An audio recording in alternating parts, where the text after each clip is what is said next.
ನಮಸ್ಕಾರ ವೀಕ್ಷಕರಿಗೆ ಎಲ್ಲರಿಗೂ ಸ್ವಾಗತ. ಇದುವರೆಗೂ ಯೂಟ್ಯೂಬ್ ಚರಿತ್ರೆಯಲ್ಲಿ ನೀವು ಕಾಣದಂತಹ ಒಂದು ರೋಮಾಂಚಕರವಾದ ವಿಷಯವೊಂದನ್ನು ಈಗ ತಮ್ಮ ಮುಂದೆ ತರುತ್ತಿದ್ದೇನೆ. ಎಲ್ಲರೂ ನೋಡಿ, ವಿಡಿಯೋವನ್ನು ಸ್ಕಿಪ್ ಮಾಡಿದೆ ಕೊನೆಯವರೆಗೂ ನೋಡಿ.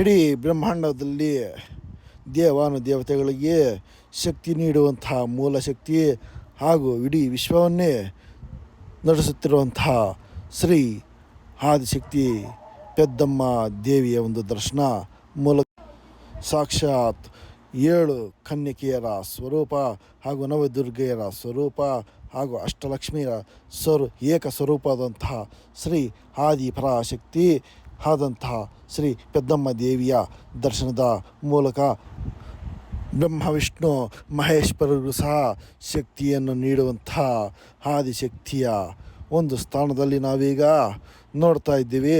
ಇಲ್ಲಿ ನೀವು ನೋಡಬಹುದು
ದೇವಿ ನೆಲೆಸಿರುವಂತಹ ಊರು ನಾವು ಸುಮಾರು ಬೆಂಗಳೂರಿನಿಂದ 89 ಕಿಲೋಮೀಟರ್ ದೂರದಲ್ಲಿರುವಂತಹ ಮುಳಬಾಗಿಲು ಪ್ರಸಿದ್ಧ ಶ್ರೀ ಆಂಜನೇಯ ಸ್ವಾಮಿ ಕ್ಷೇತ್ರದಿಂದ ಕೇವಲ 5 ಕಿಲೋಮೀಟರ್ ದೂರದಲ್ಲಿರುವಂಥ ಸಿದ್ದಘಟ್ಟ ಗ್ರಾಮದಲ್ಲಿ ನೆಲೆಸಿರುವಂಥ ಆದಿಶಕ್ತಿ ಪೆದ್ದಮ್ಮ ದೇವಿಯ ದೇವಸ್ಥಾನಕ್ಕೆ ಪ್ರತಿಯೊಬ್ಬರ ವೀಕ್ಷಣೆ ನೀಡಿ ನಿಮ್ಮ ಕಷ್ಟಗಳನ್ನು ಪರಿಹರಿಸಿಕೊಳ್ಳಬೇಕೆಂದು ನಾವು ಹೇಳುತ್ತಾ ವಿಡಿಯೋವನ್ನು ಮುಂದುವರಿಸುತ್ತಿದ್ದೇನೆ.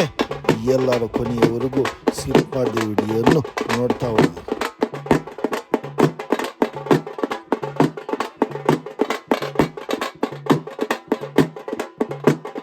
గా ఉంటే అయ్యలేదు. నీకు సంతోషంగా ఉంటే పుడుచుట్రా, అది కొట్టేసి పో పుట్టినింటికి పోయి పుస్తక కుంకుమ తిరుక్కొనిరా, ఊరంతా తిరుక్కొనిరా. నీకు సమాధానం లేదా? గర్భులు ఆరాంగా ఉండు. పెద్దోళ్ళు చిన్నోళ్ళు అనేది కాదు ఇతవా, నీకు కర్తవ్యం చేస్తా ఉన్నారా, దానికి తృప్తి పడాలా, సంతోషపడాలా. వాళ్ళు రాలేదు వీళ్ళు రాలేదు అంటే నేను ఈ జాగాలో ఉండాలా. నేను అవసరం ఉందా? నేను చేసే పూజ నీకు నచ్చిందా? నన్ను పెట్టుకుంటావా? పెట్టుకో. లేదంట వాళ్ళు రాలా వీళ్ళు రాండా ముందుకొని ఉంటే అలుక్కొని ఉంటే నాకు సమాధానంలా, నేను ఇప్పుడే వెళ్ళిపోతాను. సమాధానంగా ఉంటే నువ్వు కుడిచుట్టు వస్తే దాన్ని కొట్టేసి నిన్ను ఊర్లో పంపిస్తాను. లేదా నీకు సమాధానం లేదా, నేను ఈడే దించేస్తాను. ఇదే నా వాగ్దానము.